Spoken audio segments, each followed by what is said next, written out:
Good morning, praise the Lord. ઈશ્વરનો આભાર માનતા આવો ફરીને એકવાર ઈશ્વરનું વચન અને મનન દ્વારા આજના દિવસની શરૂઆત કરીએ. પ્રભુનું વચન કહે છે, હું જે ઉપવાસ પસંદ કરું છું તે આવો હોય જે દિવસે માણસ આત્મકષ્ટ કરે તે દિવસ આના જેવો હોય. પોતાનું ડોકું સરકટની પેઠે નમાવવું ને પોતાની હેઠળ ટાટ તથા રાખનું પાથરણું કરવું, શું આને તમે ઉપવાસ ને યહોવાનો માન્ય દિવસ કહેશો? યશાયા પ્રવચનનું પુસ્તક તેનો 58મો અધ્યાય અને તેની 5મી કલમ. આજનો વિચાર. ખ્રિસ્તમાં અતિ પ્રિયવાલા મિત્રો, પ્રભુ ઈસુ ખ્રિસ્તના પ્રિય અને મધુર નામમાં આપ સર્વને સવારની પ્રેમી સલામ.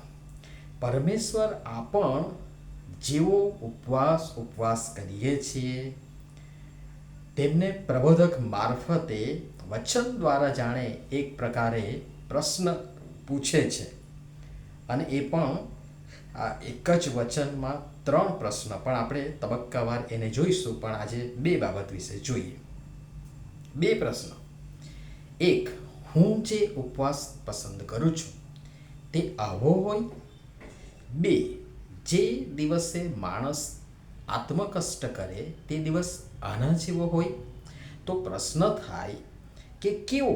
તો એના જવાબમાં પરમેશ્વર પોતે જે આપણી માણસોની સમજણ છે ને આપણે જેને ઉપવાસ માનીએ છીએ તે મુકતા કહે છે કે, અથવા તો જણાવે છે કે 1, પોતાનું ડોકું સરકટની પેઠે નમાવવું. 2, પોતાની હેઠળ ટાટ તથા રાખનું પાથરણું કરવું.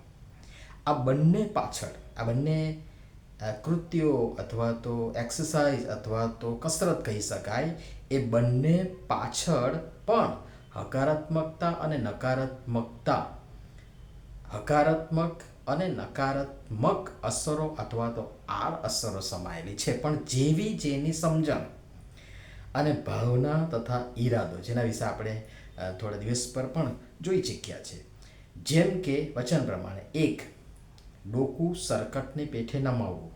તો હકારાત્મકતા એ છે કે માણસ પાપનું ભાન થયાથી દબાયેલ છુટકારાની અપેક્ષા લાગણી સાથે પાપની કબૂલાત તથા પશ્ચાતાપ સાથે દેવની આગળ નમી જાય, પાછું ફરે. માન, સ્થાન, પદ, હોદ્દા, ઉપલબ્ધિઓ, સિદ્ધિઓ, આવડતો, સમૃદ્ધિ, ગર્વ, તર, મદ, મેદસ્વીતા, અભિમાન વગેરે મૂકી છોડી નાખી નતમસ્તકે ઈશ્વરની સમક્ષ નમી જાય, એ હકારાત્મક અસર છે. નકારાત્મકતા એ છે કે માત્ર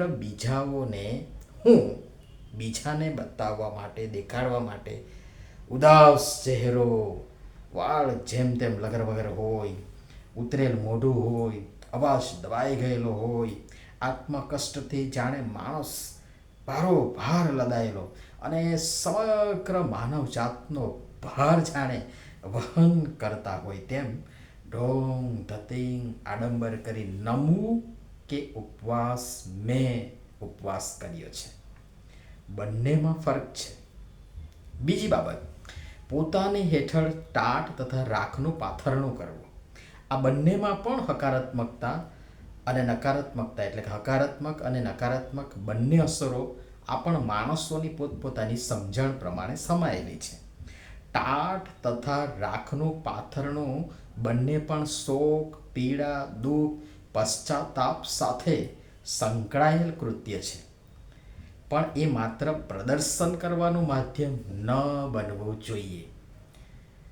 હકારાત્મકતા એ છે કે માણસ ખરેખર શોકમગ્ન છે, દુઃખી છે, પીડાય છે અને એને પશ્ચાતાપ થયો છે. નકારાત્મકતા એ છે કે માણસને શોક, દુઃખ, પીડા, પશ્ચાતાપ કશું નથી. આ બધા સાથે એને કંઈ લેવા દેવા નથી. આ તો માત્ર દંભ છે, સસ્તી પ્રસિદ્ધિ માટે કરે છે. કરણી અને કથની બંનેમાં ફરક છે, મતલબ હેતુ ફેર થયો છે. ઈરાદો સારો નથી. અને ગીત શાસ્ત્રમાં આપણે હમણાં જોયું છે કે જે બુંડાઈ કરવાનો ઈરાદો રાખે છે તો પ્રભુ એનું સાંભળે જ નહીં. તો ઈરાદો સારો નથી એનો મતલબ, એનો કંઈ જ મતલબ નથી.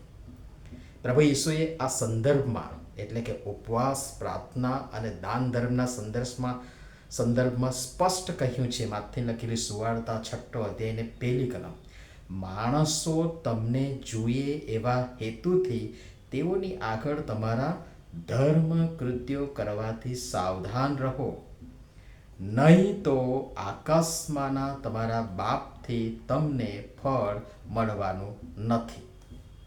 ને આપણે આજકાલ આ જ કરી રહ્યા છે.